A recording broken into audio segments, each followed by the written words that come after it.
el máster de ceremonias, no sé, el comando.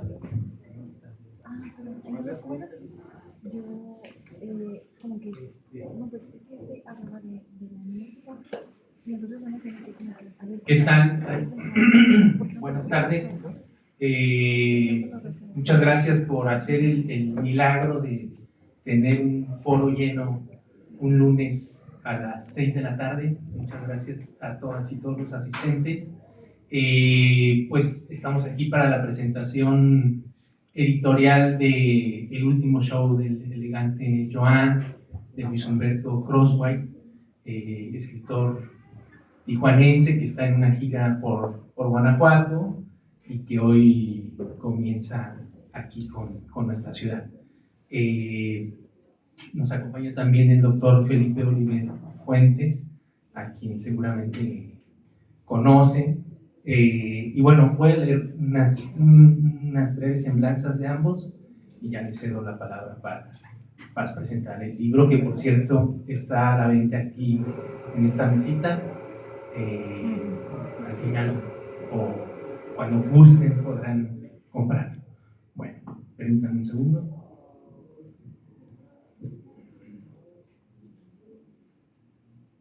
La mala costumbre de ya no usar hojas, que eran infalibles. Bueno, Luis Humberto Croswhite es considerado un escritor emblemático de la frontera norte de México y el gran mitógrafo de Tijuana, según Juan Villoro. Comenzó su carrera en 1980 con su participación en el taller literario de la Casa de la Cultura de Tijuana. En el 88 publicó su primer libro de cuentos, Marcela y el Rey al fin juntos, seguido de la novela La Luna siempre será un amor difícil, publicada en 1994. La publicación del Gran Pretender en 1992 llamó la atención de la crítica especializada por la original manera en que el autor se aproximaba a un fenómeno sociocultural, despojándolos de prejuicios y estigma. Posteriormente, Tusquets publicó en 2000 su libro de relatos, Estrella de la calle Sexta, que actualmente cuenta con varias reediciones. En 2001 cambió de casa editorial, publicando en Joaquín Mortiz la novela Idos de la mente, la increíble y a veces triste historia de Ramón y Cornelio, y el libro de cuentos Instrucciones para cruzar la frontera, que hace rato escuché que estaban hablando de él por acá. Regresó a Tusquets para publicar las novelas Aparte de mí este cáliz y Tijuana, Crimen y Olvido. En 2024, Penguin Random House publicó su volumen de cuentos, El último show del elegante Joan, que hoy nos convoca, y en este mismo año se reeditarán sus libros Hilos de la Mente, que saldrá en agosto o está por salir, y Aparte de mí este cáliz en el mes de octubre, bajo el sello de Bolsillo de esta misma casa editorial. Su trabajo literario ha sido objeto de estudio por parte de estudiantes de distintos grados académicos en distintas universidades. En la docencia destacan sus participaciones como profesor de literatura y guión radiofónico en la Universidad Iberoamericana y como profesor invitado por la Universidad de Iowa para formar parte del plantel de instructores de la maestría de escritura creativa en español, donde además impartió clases de periodismo y cultura mexicana. Actualmente es miembro del Sistema Nacional de Creadores y se mantiene activo escribiendo, publicando cuentos y otros textos en revistas y redes sociales, así como impartiendo talleres de creación literaria. Un aplauso, por favor, para Humberto.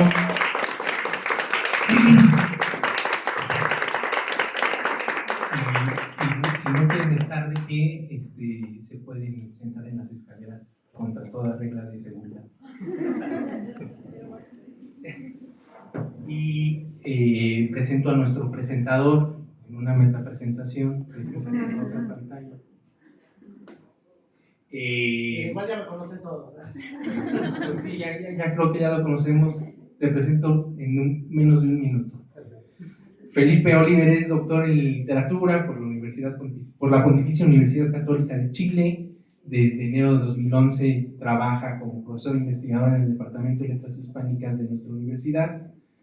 Ahí se ha desempeñado como coordinador académico de la Maestría en Literatura Hispanoamericana y de la Licenciatura en Letras Españolas. Pertenece al Sistema Nacional de Investigadores cuenta con 2 libros publicados y una treintena de artículos en revistas académicas especializadas, y hay que decir que pues es una de sus líneas de investigación, tiene que ver con la literatura contemporánea, conoce muy bien la literatura del norte, y bueno, creo que vamos a tener una bonita charla esta tarde. Sin más, pues les doy la palabra, les pido otro aplauso y adelante.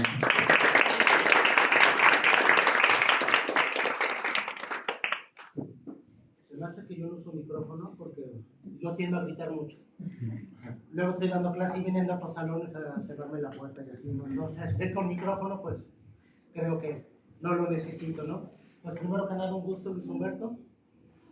Voy a hacer un comentario más bien breve, porque siempre me ha parecido que el papel de un presentador pues debe ser eso, un comentario breve y ceder el tiempo al autor, porque no nos engañemos, no me ofendo, sé que vinieron a ver a Luis Humberto, ¿no? A mí muchos me vieron hoy en la mañana y los que no me ven mañana, entonces seré más bien breve, ¿no?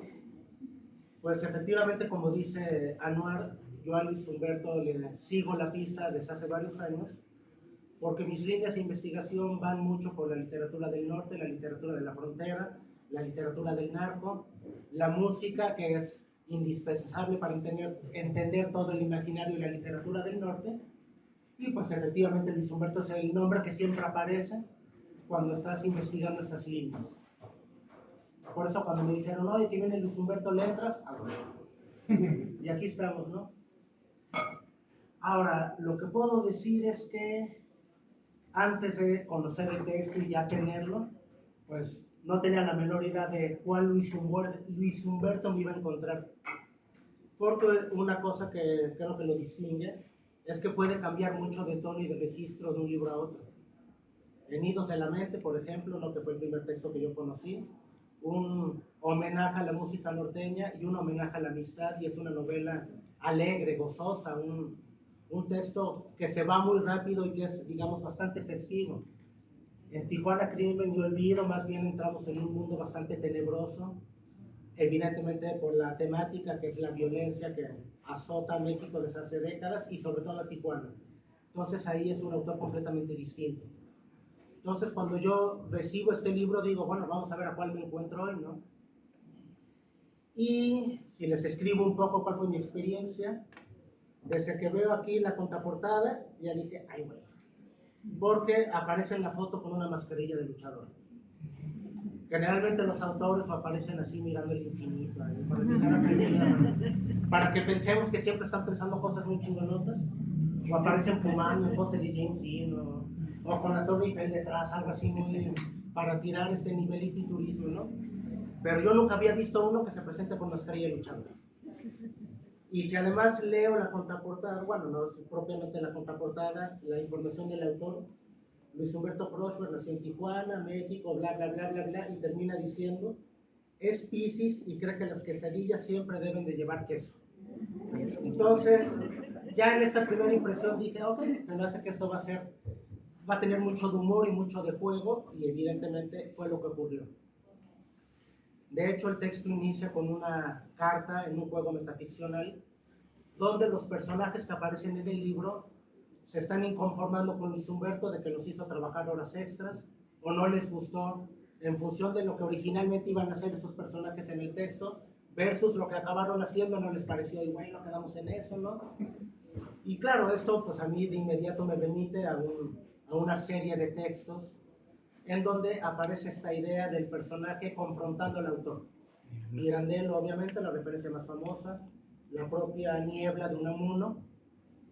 Y efectivamente este libro todo el tiempo va a estar representando una serie de juegos metaficcionales, de reflexiones en torno a la literatura.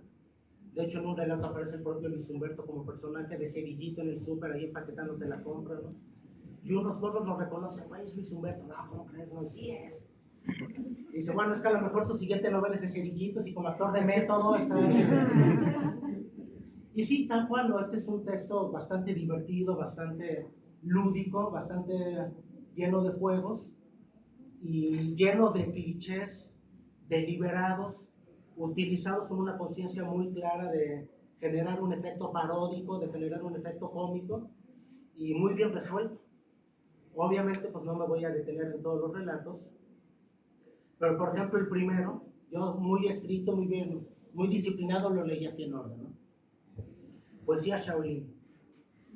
Y bueno, cuando yo era morrillo, ahí en los 80s, se puso muy de moda las películas artes marciales.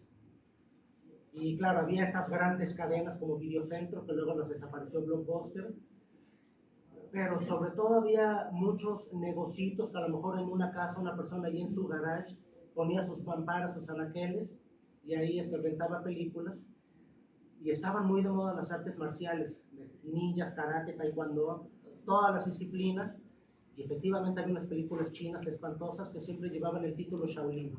La maldición del Shaolin, los guerreros del Shaolin, la traición del Shaolin, películas malas. Eran tan malas que ni siquiera entendías de qué se trataba, ¿no? Como que no había una trama, dices, bueno, nomás había dos bandos antagónicos que cada vez que se veían había madrazos. Pero nunca te explicaban dónde empezó el pleito, nada, ¿no? Entonces este texto, pues recrea toda esa atmósfera. Aquí sí te explican dónde está el pleito, ¿no? Solo que en lugar de ser academias de Kung Fu o de artes marciales, son academias de poesía. Y están los cultistas que defienden el verso clásico y las rimas tradicionales de la poesía española, versus los del verso libre, que quieren liberar justamente de todas las ataduras a la poesía, y eso es lo que va a generar un conflicto permanente, con escenas que perfectamente pudieron haber salido de todas esas películas malísimas artes marciales, solo que aquí en un contexto poético. Todo eso encima de otro cliché, el padre y el hijo, el padre de pocas palabras, que nunca terminas de entender qué está pensando, y un día santo y seña de nada tiene una conversación profunda con el hijo, y en medio de la conversación, también muy ad hoc con las películas malas de artes marciales, se abre así como que un nuevo horizonte de percepción, hay una epifanía, y de pronto el personaje tiene una experiencia mística, ¿no? Ahí. Entonces, claro, esto es un cliché arriba de otro cliché, arriba de otro cliché, pero con una, digamos, combinación de elementos muy original. Mezclar el Shaolin con la poesía, por ejemplo, ¿no? Digamos que logra hacer algo nuevo con materiales viejos. Y ese relato, pues de algún modo, ya marca la pauta de lo que va a ser todo este libro. Yo terminé de leer ese relato y dije, qué mamá. Y antes de empezar el siguiente, dije, vamos a ver por qué mamá no sale ahora, ¿no? Y sí, me dobló la apuesta y me la fue cumpliendo en cada relato, ¿no? Y suena peyorativo, ¿no? Pero llegó un momento que ya es lo que le estás pidiendo, decir, no, pues ahora le sigues por esta línea, ¿no? Si de pronto me encuentro un relato serio con alguna moraleja ahí medianamente profunda, hubiera desentonado y no me hubiera gustado. Más bien como que entras en una dinámica de que te va doblando la apuesta de un relato al otro como una nueva mamada, como que hasta parece de cerillito, por ejemplo, ¿no? Entonces, lo que yo les diría de este libro es que si están buscando una obra con un mensaje muy profundo, muy complejo, así, muy acá, muy erudito, este no es el texto. Si están buscando un texto que se lee con placer, que divierte, que entretiene, que genera más de una carcajada, definitivamente este relato, ¿no? Eso sí, hay una conciencia muy clara de lo que se está haciendo, ¿no? No es un disparate. Justamente con todo este juego metaliterario, hay varias reflexiones en torno al lenguaje, en torno a las distintas posibilidades para contar un relato, en torno a la función del narrador, en torno a la función del personaje, que revela claramente que este es un texto maduro de un autor con oficio, que dice, bueno, esto me lo voy a tomar un poco a vacilada, pero no del todo, o sea, ni muy serio, ni tampoco tan mamado, ¿no? O sea, el equilibrio justo. Un ejemplo concreto, ¿no? Hay un relato que inicia con ella quería ser baterista. Dice, y ahí podría terminar ya, eso es todo lo que va a pasar, ¿no? Es más, es el título que así se llama, ahí podrías terminar de leer, pero dice, bueno, pero como tengo que escribir algo, tengo que llenar la página en blanco, pues déjenme analizar algunas posibilidades. Y empieza a hacer una serie de reflexiones de cómo escribir un relato que al final se resuma a esa oración. Entonces, bueno, puedo empezar desde que el personaje es una niña y ver en qué momento aparece el deseo de ser baterista y ver qué ocurre con ese deseo. Se va a perpetuar en el tiempo y ella va a luchar para materializarlo.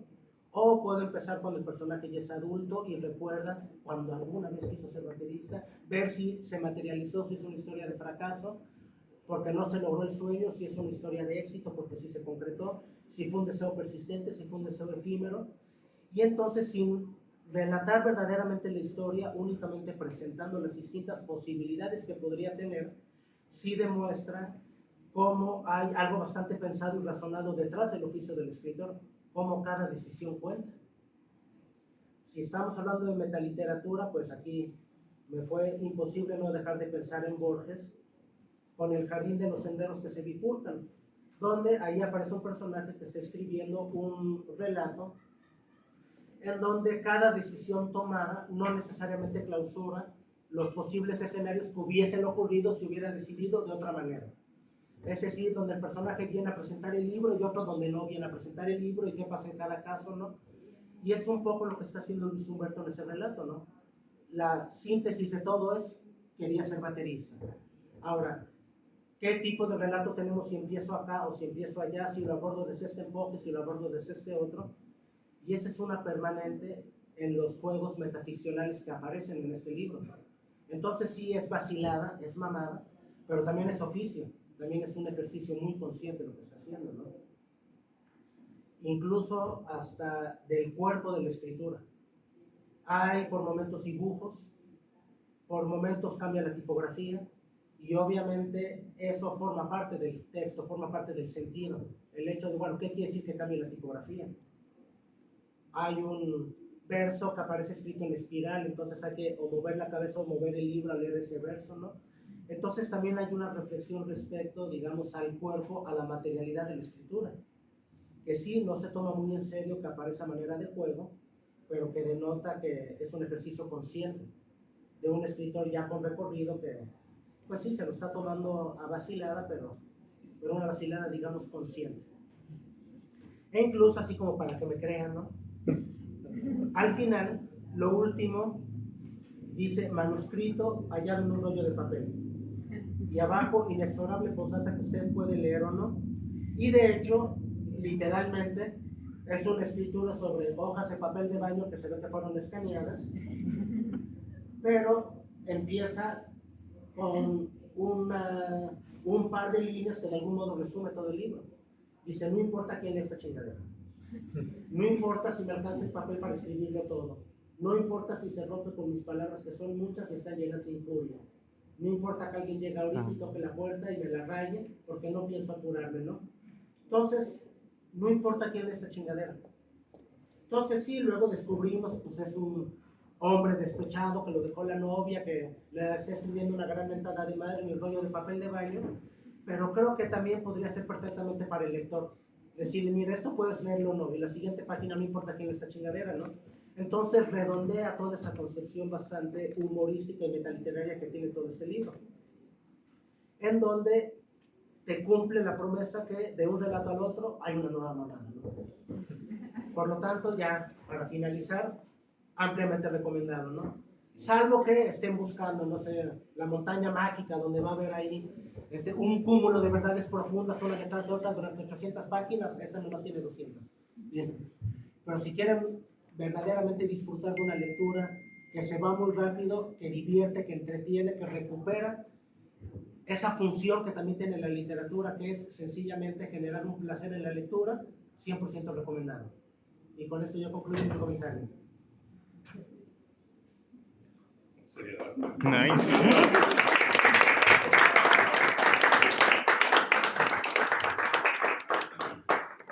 Muchas gracias, profe. La verdad es la primera presentación en la que escucho tantas veces la palabra vacilar. Pero bueno, está bien. Mamada también. De hecho, estuve rayando aquí. Vacilada le ganó a mamada. Muchas gracias. Me encanta estar aquí en Guanajuato. Y bueno, hago mi recorrido de lo que llamamos el Elegante Tour 2004. 2024. Pues yo no sé, yo vivo en una máquina de tiempo. Y pues bueno, empezamos con Guanajuato, nos vamos a ir a Irapuato y terminamos en León. Toda una semanota vamos a estar aquí, vamos a estar dando talleres en Irapuato y en León. Me encanta estar aquí. Carla y yo estamos recorriendo la ciudad, de verdad, qué maravilla de ciudad tiene aquí. Yo vengo de Tijuana, que es una ciudad fea. Tiene su algo, tiene corazón, ¿no? Tiene gente muy buena onda, ¿no? Pero pues no es México, pues no es esto, es otra cosa. El profe seguramente lo habrá explicado alguna vez ahí en sus análisis de la frontera y cosas así. Bien. Arranca hablando de este libro para ver qué Luis Humberto sale. Curiosamente, sí, a mí ahorita me recordaste mucho a una banda americana que Carla y a mí nos gusta mucho, que se llama los Sparks. Y muy poca gente conoce, ¿no? Hubo un documental hace poco de Sparks, ¿no? Y tiene esta banda que ha existido desde siempre y que muy poca gente conoce, tiene la característica de que un disco a otro no se parece ninguno, ¿no? Entonces es muy suave, como sale un disco muy bueno y entusiasma a los fans, ¿no? Y de repente tiene muchísimos seguidores, ¿no? Y luego sigue el siguiente disco y todo el mundo está desconcertado. ¿Qué pasa aquí? Y así se la van y así han hecho su carrera. Y como que así entendí que estabas explicando más o menos mi carrera también, ¿no? Que soy este cuate que tiene todas estas facetas. Este mismo libro también tiene como una multitud de Luis Humberto, ¿no? Para mí es un libro que tiene mucho que ver con creatividad, y yo diría que las dos palabras, ¿no?, que resumen el libro es creatividad y locura.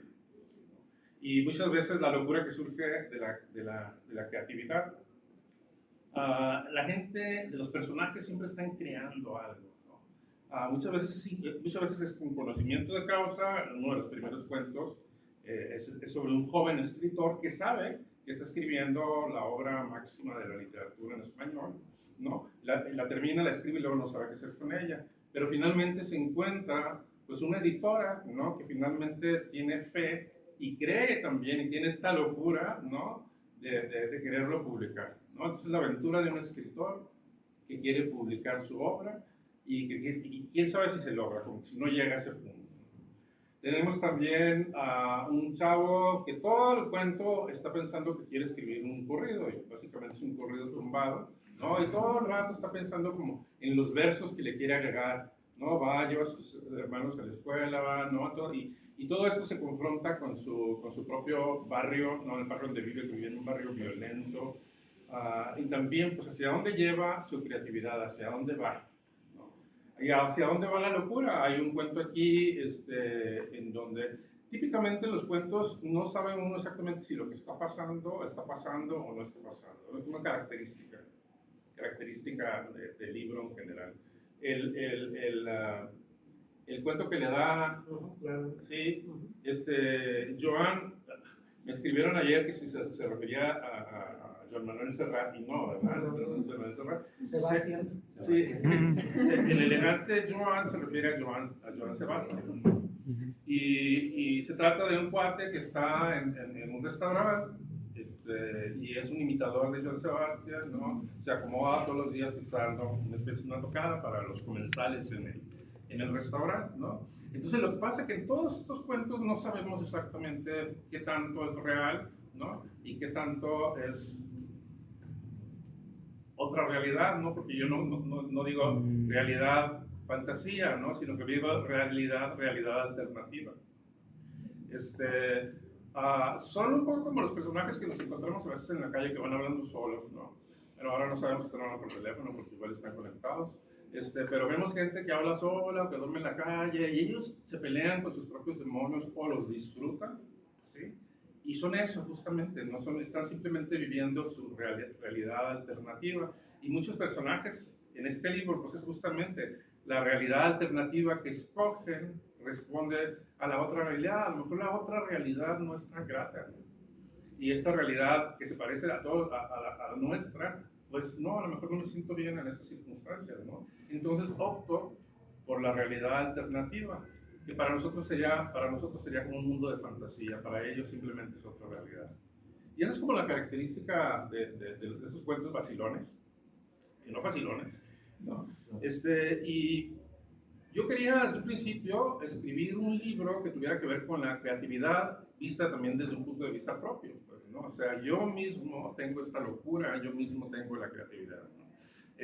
Yo siempre me he descrito, y también algunos doctores me han descrito como un enfermo mental, y eso siempre pues lo he utilizado para mis cuentos, ¿no? O sea, yo soy justamente esa persona que no sabe si vive en el 2024 o en el 2004, ¿no? O sea, estoy como, órale, ¿no? Sí. Entonces estoy como volteo para un lado y es una cosa y luego el voltear y es otra, ¿no? Entonces digo, bueno, eso hay que registrarlo, hay que escribirlo. Me da mucho gusto además que hayas leído el libro en orden, porque sí me he encontrado con gente, no, es que leí primero el final, no, es que con todo, aunque sea un libro de cuentos, el orden tiene un sentido dentro del libro, o sea, no hay un cuento ahí que no esté en la posición que debe de estar, ¿no? Y lo pensé mucho. Como un músico que está haciendo su álbum, ¿no? También las canciones, ¿no? Recordé el caso de la cantante Adele, por ejemplo, y en Spotify, ella le escribió a Spotify para decirle, por favor, no permitan que en un álbum se puedan saltear las canciones, ¿no? Se tienen que escuchar secuencialmente porque nosotros le metemos mucha importancia a ese orden, ¿no? Y justamente esto, yo tuve los cuentos así mucho tiempo, dije, bueno, ¿cuál va a ir primero? ¿Cuál sigue? ¿No? Incluso hubo un momento en que me encontré cuentos de que este no puede estar aquí, ¿no? Simplemente se va a lo mejor se va a otro libro, o a lo mejor se va al archivo más grande del mundo, que es el cesto de basura. Es finalmente el producto también de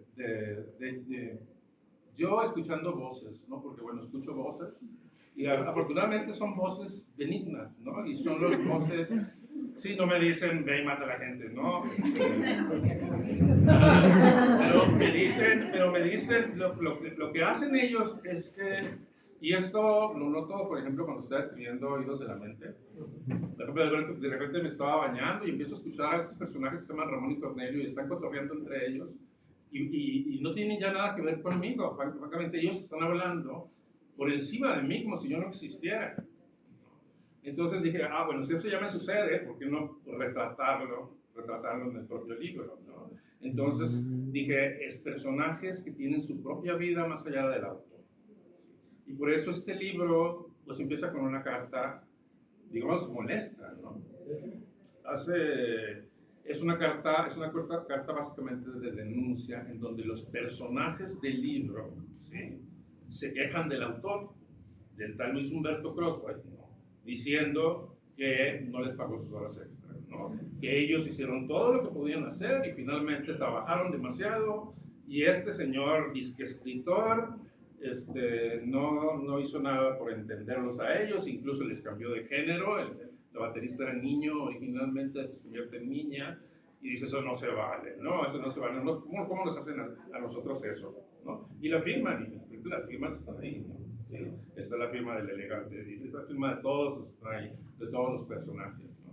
Es un juego de lo que se conoce como metaficción, lo hice así, está Pirandello, por supuesto, Calvino y muchas otras gentes. Y yo siempre tengo este rollo de meterme yo mismo en los cuentos con mi propio nombre. Lo hice en una novela que se llama Tijuana, Crimen y Olvido, donde yo aparezco ahí, supuestamente, pues, ¿no? O sea, una versión ficticia de mí mismo.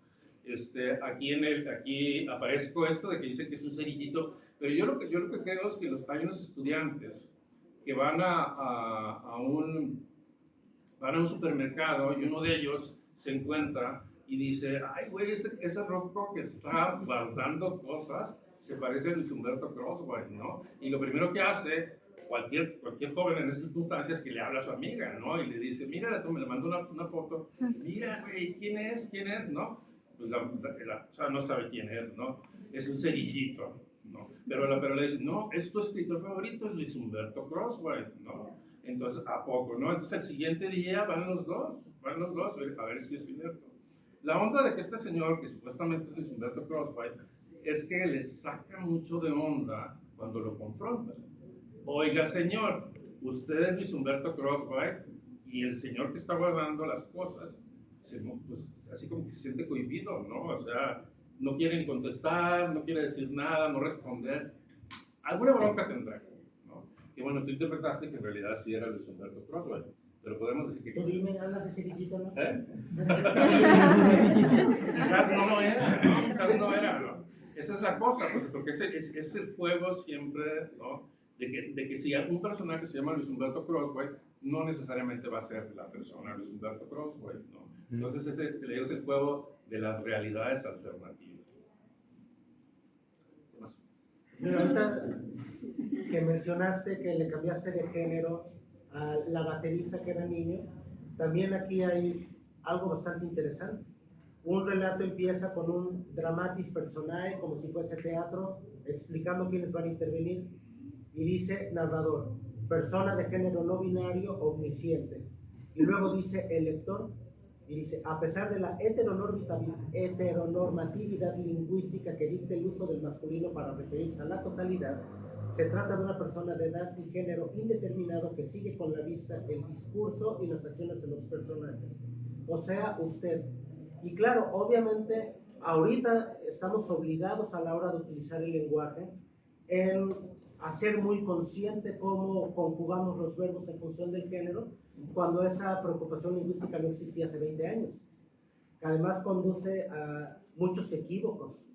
Por ejemplo, te estaba oyendo, ¿no? Ahí a los puristas del lenguaje, que dicen que Claudia Sheinbaum va a ser la primera presidenta. Dice, no, es la primera presidente. ¿Por qué? Porque el género lo determina el artículo, no el adjetivo, ¿no? Pero todo esto antes no lo cuestionábamos.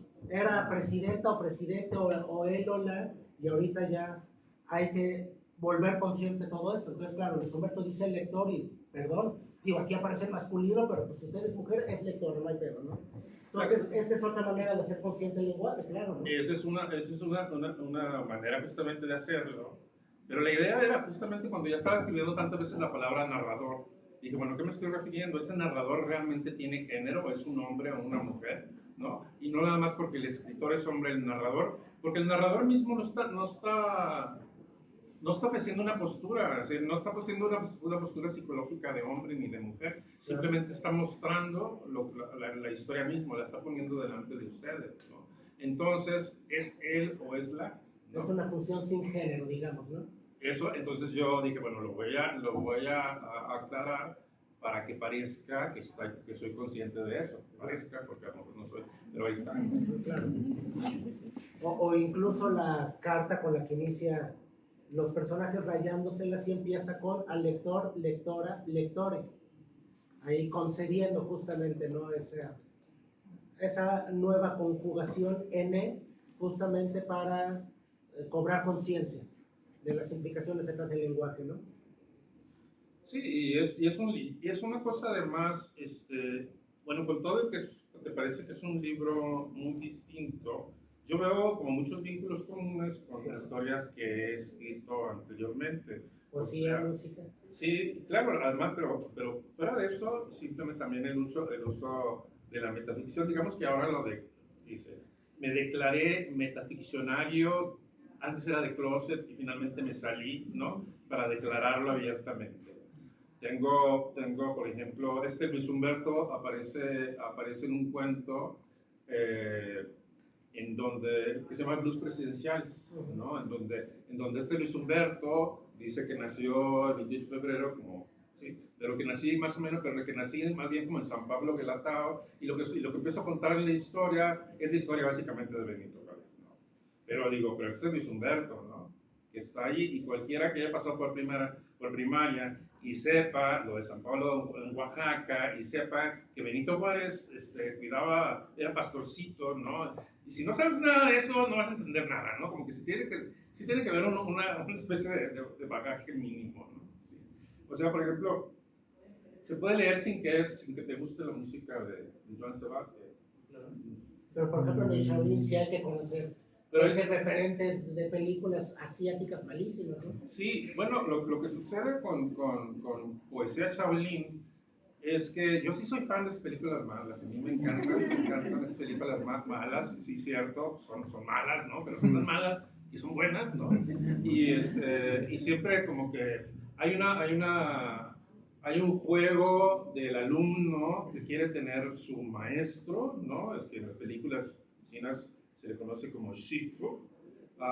Entonces, él es el maestro del Kung Fu y la gente quiere ser su alumno. Por favor, maestro, acépteme, maestro, ¿no?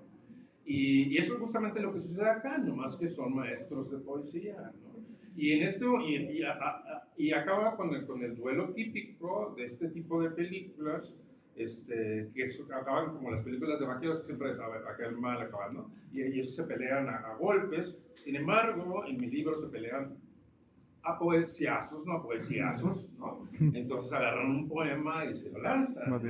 Y bueno, yo, para mí es importante decir que para mí la poesía clásica, rimada, el siglo de oro, bellísimo, ¿sí? Es tan importante como la poesía contemporánea, ¿no? Que se libra de las ataduras de la métrica, por ejemplo. Entonces, entonces, cuando ellos mismos están luchando, si te agarra y te tira una versada de Quevedo, pues el otro siente el golpe, ¿no? Y casi se cae, ¿no? O lo tumba, ¿no? Da unos pasos atrás, ¿no?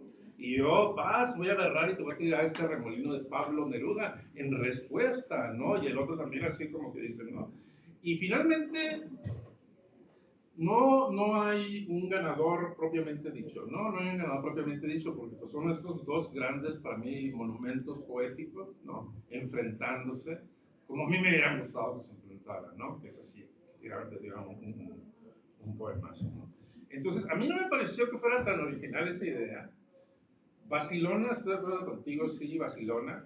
Pero yo siempre he hecho esta mezcla de temas de cultura popular, la música, ¿no? Con temas de cultura pues, un poco más profunda, Chejo, por ejemplo, que también aparece por ahí. Siempre he hecho esto que se llama mashup, ¿no? Sí. Temas históricos también los jalo, ¿no? Y eso es una rotas porque también, pues, recuerden lo que les dije, tengo esta enfermedad mental que evita que yo pueda clasificar las cosas, ¿no? Evita que yo pueda clasificar. Entonces todo se me empalma, y así salen los cuentos, ¿no? Lo que sí para mí es muy importante es que sea una historia bien contada, ¿sí?